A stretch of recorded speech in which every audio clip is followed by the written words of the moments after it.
Hello, I'm Robert Ellsberg, the publisher of Orbis Books, and I'm very glad to be joined today by an Orbis author and my friend, Dan Horan, who is the author of this book, which we have just reissued. It's a long story there. We won't necessarily get into that, but it's just published by Orbis Books called A White Catholic's Guide to Racism and Privilege.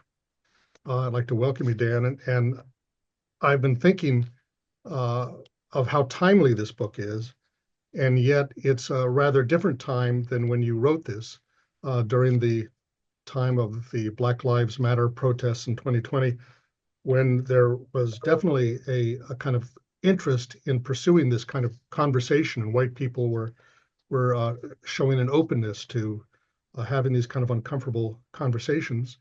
And now at this moment, a very different context, when literally through executive orders, the federal government has proclaimed that we shouldn't be having these kind of conversations in schools or in government agencies, and in fact, that to do so is a form of racism itself.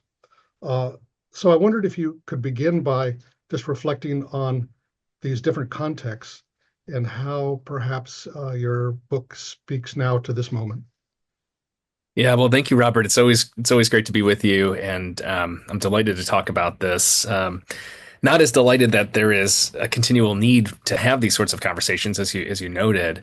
I think it's right that to describe 5 years ago when I initially wrote this book in the context of the global pandemic and the response to the murders by police officials of unarmed black citizens, Breonna Taylor especially, and George Floyd, among so many others, that there was, because of this lockdown, a kind of captivation of the general public, including the white population in the United States, which, because of the dynamics of privilege and the effects of white supremacy, have been shielded unwittingly at times and sometimes willfully against these dynamics, right? So they've been blind or kind of covered over to seeing these truths. And because there was nowhere to go and there was nothing else to do, I think there was this kind of unwitting confrontation with reality, the reality that our siblings of color deal with on a regular basis and know intuitively and experientially.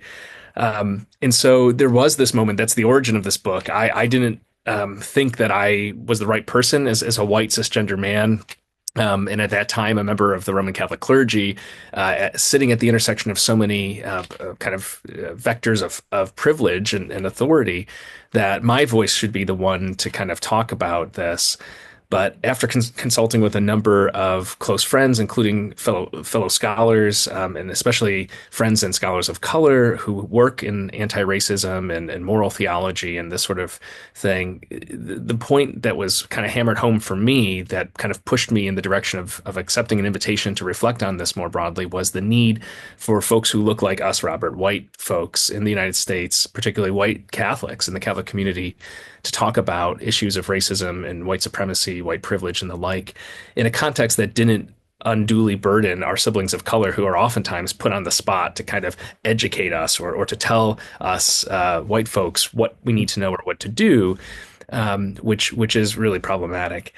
As you're saying, like what we're experiencing in real time right now in 2025 with the second Trump administration, at least in these first few weeks and months, is I think an expected backlash. And I say expected not because I was anticipating the kind of gravity and force with which these things are unfolding, but historians tell us, if we look back, whenever there has been a kind of sense of progress or justice moving forward, there's oftentimes a step back and significant pushback from those in power. So I'm thinking of the Civil War, right? After the Civil War and emancipation, there were a couple of years of progress, particularly for Black Americans, including representation in the federal government, in the House of in Congress and in the Senate.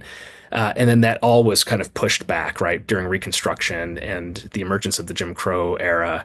The Civil Rights Movement, the Voting Rights Act, the great advances of the 1960s saw pushback in the 1970s when we think of like the Nixon administration's, war on crime and this sort of law and order rhetoric that Trump in his first administration kind of reappropriated again as a sort of racist dog whistle. And so the fact that there was this kind of groundswell, not just among a small group of white activists or those moving in solidarity with our siblings of color, calling for justice and inclusion and recognition of full dignity and humanity through the Black Lives Matter movement of the night of 2020.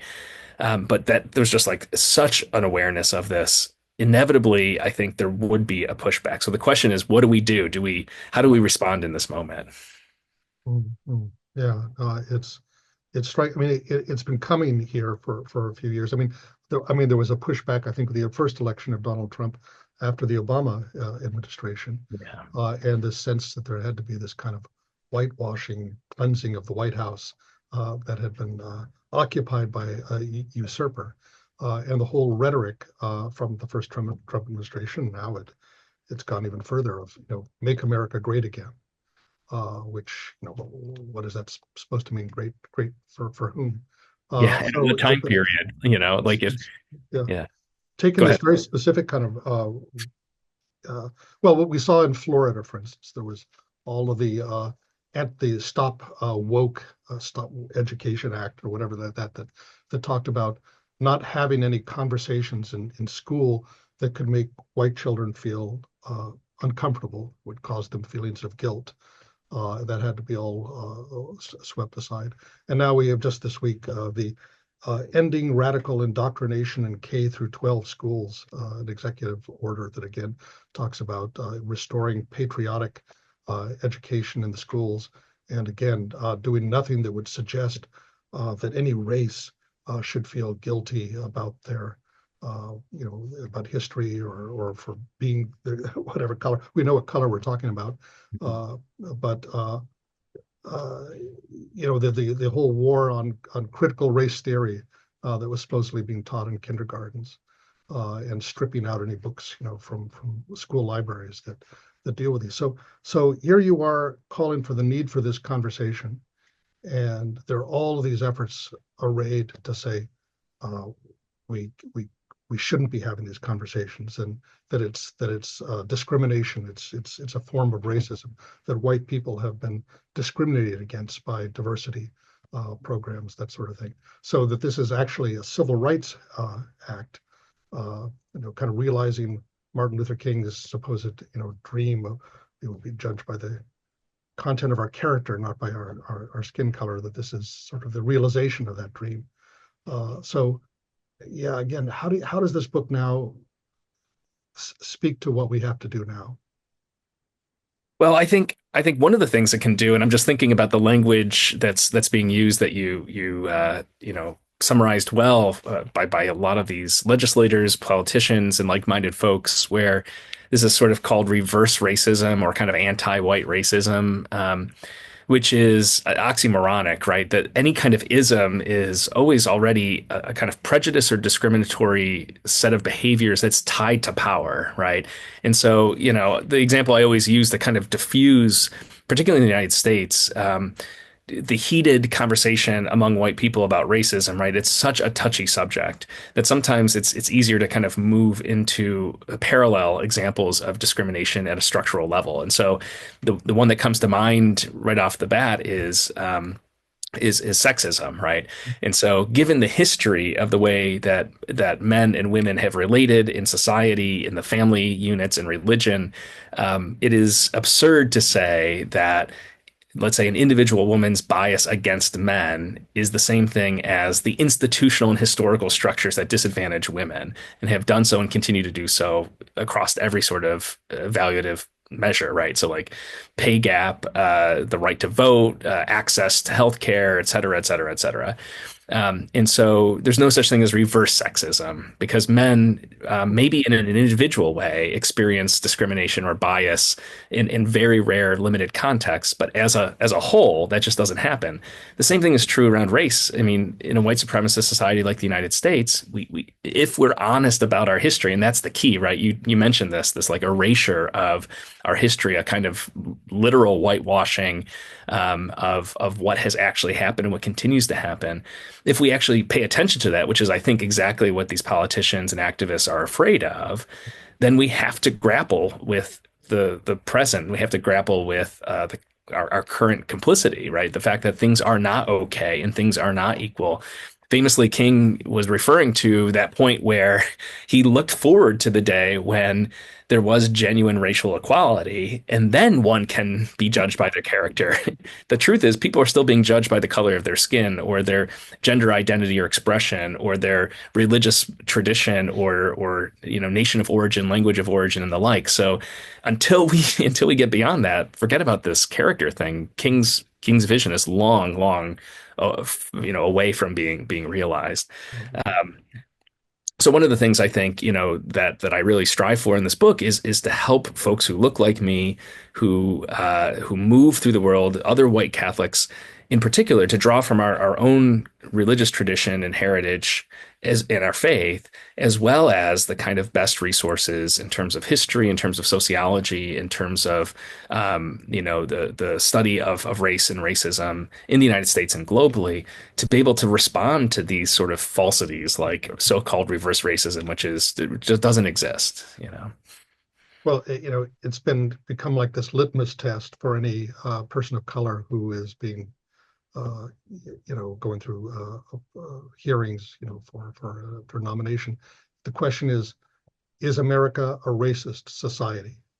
And it's very clear that yes or no. There's a right answer from their point of view and a wrong answer. So I think it's important that your book begins with the question, what is racism? And it's not just, we have to know what we're talking about first, what we mean by that word, before we can answer that kind of question. So why don't you speak a little bit about that? Yeah, I'd be happy to. And here I rely on our mutual friend and a fellow Orbis author, Father Brian Massengale, who I think said it best in his 2010 book that you all published, in that we have to make a distinction between what he calls, borrowing from the theology of Bernard Lonergan, common sense racism, the kind of everyday kind of understanding of this, from a culture, what he calls a culture of racism, or we might call systemic or structural racism. And common sense racism is this sort of reduction of racially based animus that's between two people, basically. It's like, I use a racial or ethnic slur, or I refuse to rent my apartment to a person of color, or I sign up for the KKK, or one of these kinds of things, that's commonsensically racist, right? And I think most reasonable people would agree. And if you just stop there, then we miss the kind of massive reality and dynamics of racism, let's say with a capital R, or what Brian calls a culture of racism, which is when that sort of discrimination, that sort of prejudice is married to power manifested in terms of institutional prioritization, in terms of laws. I mean, in some of them that you named already, that the Trump administration is putting into action, or that the DeSantis administration in Florida sought to enact over the last number of years.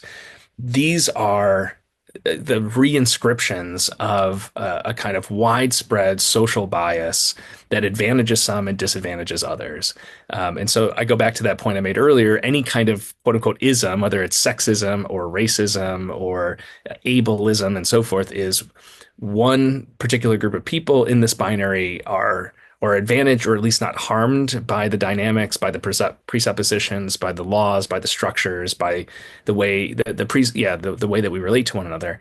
And another group of people are disadvantaged. And when it comes to race in the United States, it's very clear that it's a white supremacist culture. If I were, I would not get one of these federal jobs today if I were given that litmus test, because my answer would be, obviously, this is a racist country.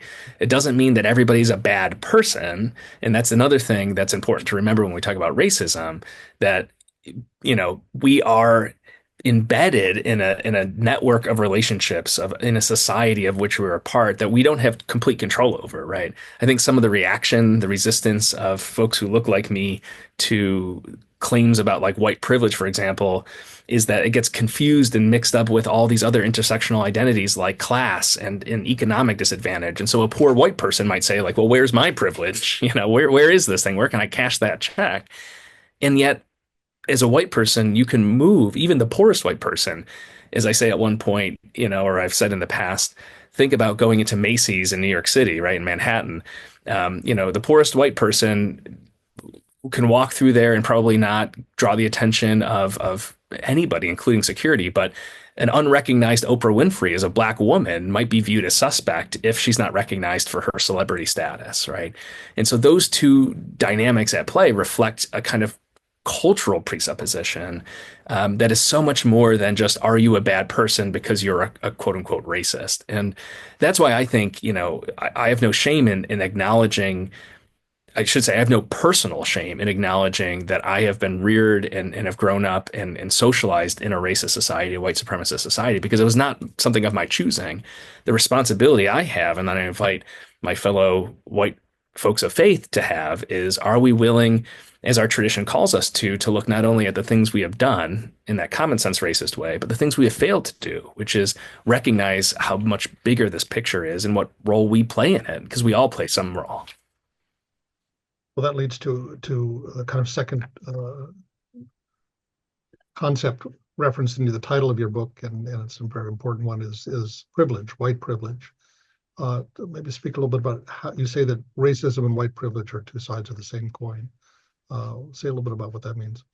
Yeah, and I still struggle with this. I have a colleague who's a philosopher who I think makes a convincing argument that the term privilege is problematic in some contexts, and so I stand by it still because I think it's useful. But I'm open to revision. So what I mean by the two sides of the coin is exactly what I was saying a second ago, which is for every directional disadvantage or harm that's caused to somebody who is in, as Isabel Wilkerson would call, the kind of underrepresented or caste, as opposed to those who are in the dominant caste in a given society. Those in the dominant caste are afforded certain privileges. Now, the reason why I hesitate a little bit about that is because the example I mentioned earlier, that when you think about like economic inequality as another factor, then privilege sounds oftentimes like a material thing or a financial thing. One image I wrote about some years ago, and continue to think about, is actually like a snowplow. Like if we think about, white folks in a racist context, the other side of the coin, instead of privilege, we think of like the removal of obstacles or unnecessary obstacles that are in the way.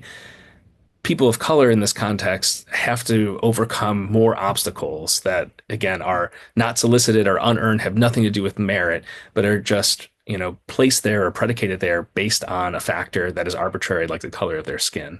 And the removal or the absence of those obstacles, for somebody who is in the dominant caste in a racist society or in a white supremacist society like ours, like a white person or a person identified as white like me, I don't have to encounter those. I don't have to think about all the different steps that young black men are instructed to think about if they're pulled over by a police officer, right? And so the fact that I don't have to occupy my thinking, there's no part in my brain where I'm thinking about, all the things I need to do proactively in order to just like survive a random traffic stop. That's an illustration of something that's an obstacle that I don't face and that white people in this country do not face as a rule. Or that And just that's that whole kind of question of, as a white person, not having to think about when I come into a room, how am I going to make these people comfortable with my presence? How can I make sure that they know that I'm not threatening them? They don't have to worry about me. They're not in danger. All that kind of thing. And I can't even really imagine the kind of lifetime of stress and psychological and spiritual burden that puts on a person to encounter that on a daily basis. well, and the intergenerational trauma it causes too, right? And I think that's where the real damage, I mean, there's so many layers of damage that are being caused by these executive actions and the sort of rhetoric that's being used and the like. But one of them is this denial of the real trauma and suffering and material impact that has on generations and generations of people. So just to, this is why so-called color blindness is totally inappropriate. It goes back to that kind of misreading of Martin Luther King, that, to say like, well, I don't see color, I see all people equally, is to do a disservice, to insult the lifelong experiences of people who actually move through this world quite differently than those who are in the privileged place like myself, right? And so I think one of the things I invite and I lean heavily in this book on is our tradition of examination of conscience within Catholicism, this idea of contrition, this idea of reflection and social sin, as John Paul II says, this is not something that's like a fad or a contemporary thing or something that is woke, whatever that might mean. It's our concern about racial equity, our concern about racial justice, our concern about dismantling white supremacy begins with seeing it, and that seeing it is that overcoming our kind of sins of omission, our willful ignorance. I think that yeah, I think a lot of people are, sensitized to overt, expressions of racism, whether the Klan or neo-Nazis or that sort of thing, but not looking carefully at that, just the kind of cultural assumptions that we make in this country, at least those of us who are white, that this is a kind of a white space, that whiteness is normative. It's the default factor, as you describe it. We published a book by Kelly Brown Douglas that I know you've read called Stand Your Ground, that goes back to that kind of concept, going all the way back to the beginnings of America, that this is a white country, and people who are not white uh, don't really belong here. They're not really. They're the other. They're not the norm. We don't have this concept that they are, and it comes into all kinds of other sorts of assumptions of connection of blackness with crime, with laziness, with inferior intellectual ability, and all that kind of thing. And that feeds again into that kind of whole prejudice against the so-called, DEI programs, so that any person of color obviously got this job because they displaced a more qualified white person. And you see that applied, even to someone like Justice Ketanji Brown Jackson, incredibly eminent and brilliant a lawyer, or Kamala Harris, who'd been an attorney general and a vice president, a senator, et cetera, that this is a DEI hire somehow. And questions like that never seem to arise with proposal that a Fox News host, for instance, should be, Secretary of Defense.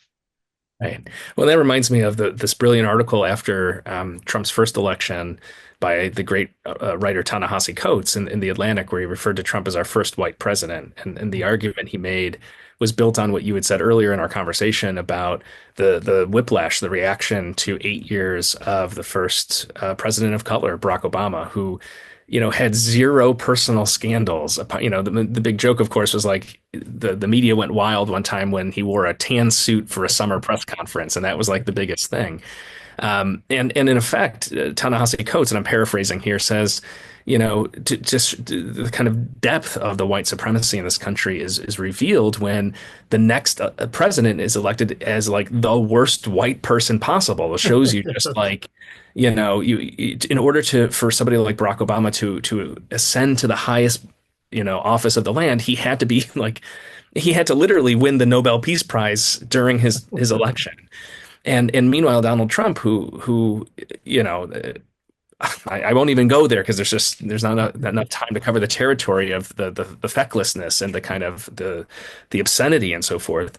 But I think going back to this idea of stand your ground and some of the themes that emerge in that wonderful book is also something that is a principle that has come through with scholars of race for many, many years, which is whiteness is a malleable category, right? Who is considered white? And that's why sometimes when I identify my own location, I say, as somebody who is identified as white, right? Because that's part of the kind of obsceneness of racism. It's arbitrary. It's based on perception, right? So somebody can be perceived as white. Somebody who's of Southern Italian descent in the summertime might become very, very, very tan, and on first glance they might appear to be black or to appear to be of a different ethnic background or something, right? The arbitrariness of this, and so. I think the key thing here that scholars have showed us, and I talk a bit about in the book, just by way of background, is different categories of people, as you said, who have immigrated to this country, which points to another really tragic thing that's unfolding in our midst is the treatment of migrants and immigrants and refugees. But, waves of different people from different parts of Europe had not been considered white. It happened to the Irish, it happened to the Italians afterwards. It certainly happened in the early 20th century to those of Eastern European countries, particularly those who are Jewish. And so whiteness then becomes a property, it's a construction. It means you're in the group, you're in this position of power. And if whiteness were a kind of scientific, empirical, objective category, then there would be some sort of clear test. And the whiteness would be something that could be identified objectively. And it's not, it just simply isn't. Um, Scientists make this very clear that DNA does not account for race, right? There is no that's pseudoscience. That is a racist sort of enterprise, and yet there's a disproportionate emphasis for better and obviously for ill that is predicated on this category. And so if it's not scientific, if it's not objective, then what is it? It's what we call a social construction, right? And Brian Massengale makes a really good point about this too, which is when you take some category and you arbitrarily apply a positive or a negative value to that, that's what makes it so insidious. That just because somebody's skin is darker than another person's, all those characteristics and stereotypes you mentioned that are derogatory that so many people operate with or are presumed unconsciously in society get labeled onto them. Meanwhile, Pete Hegseth from Fox News is considered like perfectly reasonable to have a cabinet position in the White House without requisite background or experience in leadership and all the other things that came out in his confirmation hearings. So I think that the new, I would say, a new dog whistle I'm hearing in this administration is this emphasis on so-called meritocracy. Yeah, right. And the whole point about affirmative action was to afford people who were not even considered, would not even have a foot in the door, an opportunity to be considered on their merits. And now what's happening is the door is being shut again, and we're finding ourselves back in, I think, a pre-1960 civil rights era time. At least that seems to me my kind of poor man's reading of what I think the Trump administration and their allies are seeking, right? Yeah, I'm worried that we're moving toward this time where, if you hire a minority or woman, a person of color, it's not just that they're not qualified, but that you are somehow that's racist. That the person you're violating this meritocracy. You're violating this new code that's we're going to be seeing lawsuits about that. He was saying that any student who believes they've been discriminated against on the basis of race, he's talking about white students, can sue the university. And he said, I can assure you the Justice Department will support that up to the liquidation of their entire, endowments or something like that. So it's kind of turning the law, force of government on its head. One of the things you also you talk about is why it's so important that white people educate themselves and have these kind of conversations because, as Brian Mazzagel says, only reason we have racism is because it benefits white people. It doesn't benefit black people. If it was up to them, it would be gone tomorrow. And yet there's this, kind of what Baldwin kind of described as this willful ignorance, not knowing and not wanting to know. And that's the problem, how we overcome that.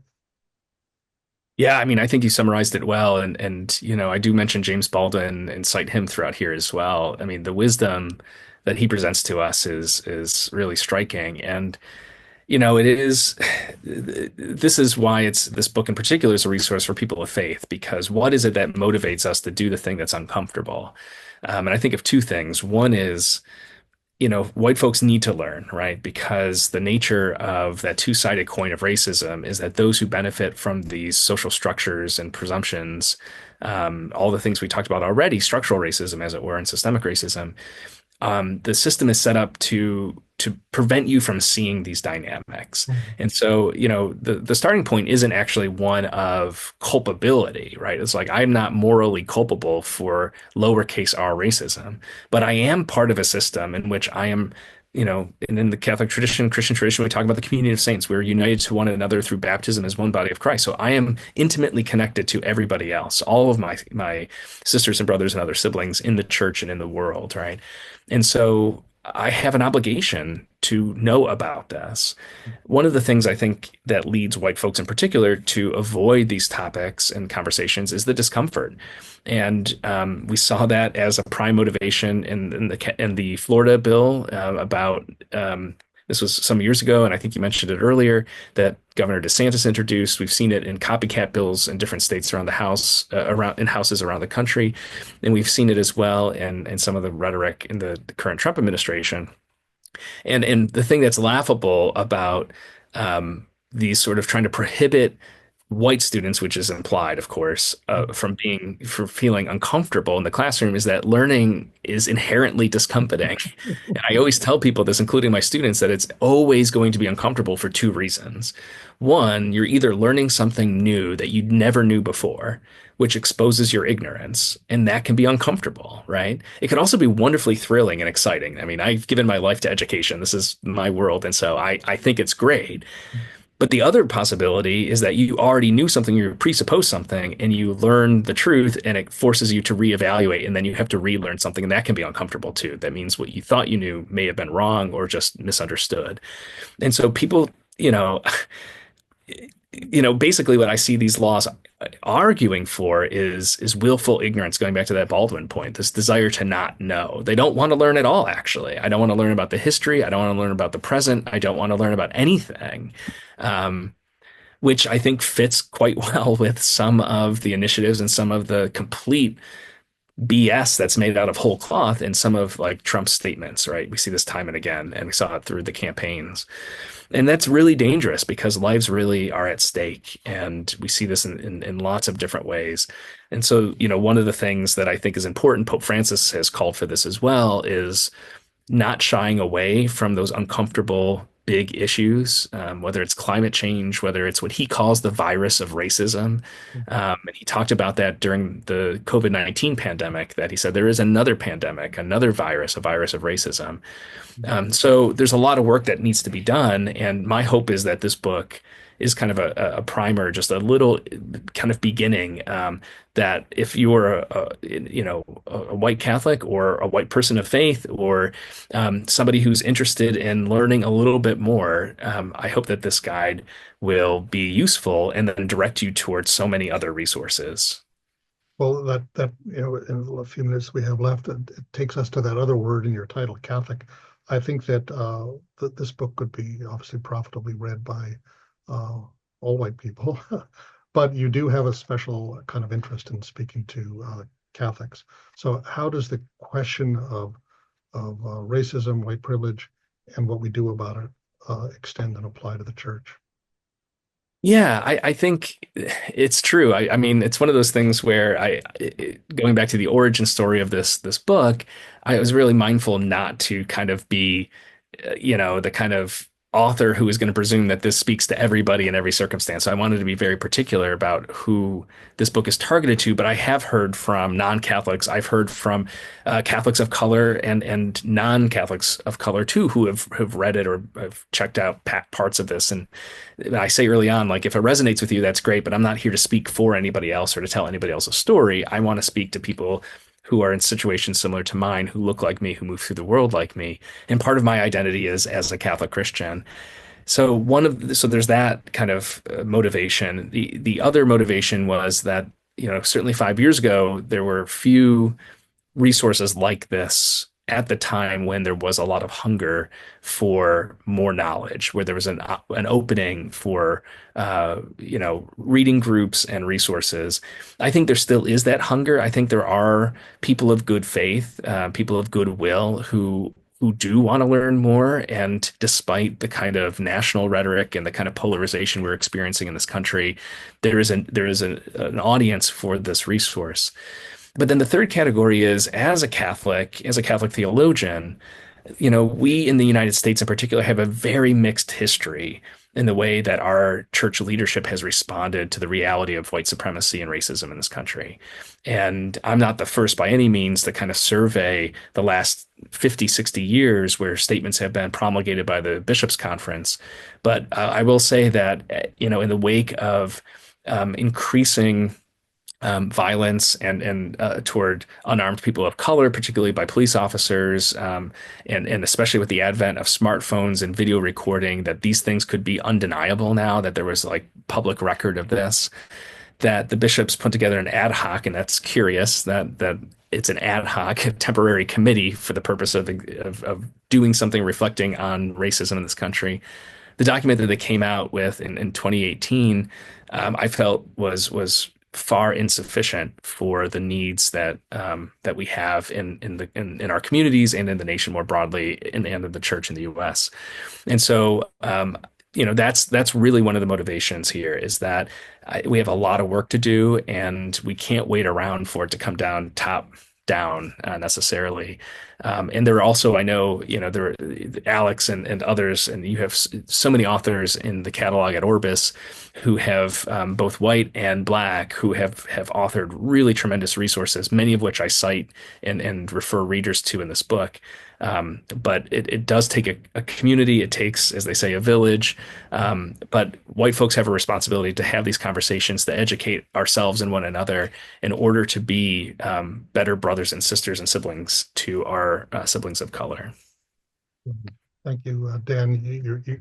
Your book ends, by quoting Dr. King's famous words about the fierce urgency of now. And this is a topic that remains urgent, fiercely urgent. And I hope that many people will read this book and begin and resume this kind of conversation, keep it going. Once again, this is A White Catholic's Guide to Racism and Privilege by Dan Horan. Thank you very much for joining us today. Thank you, Robert.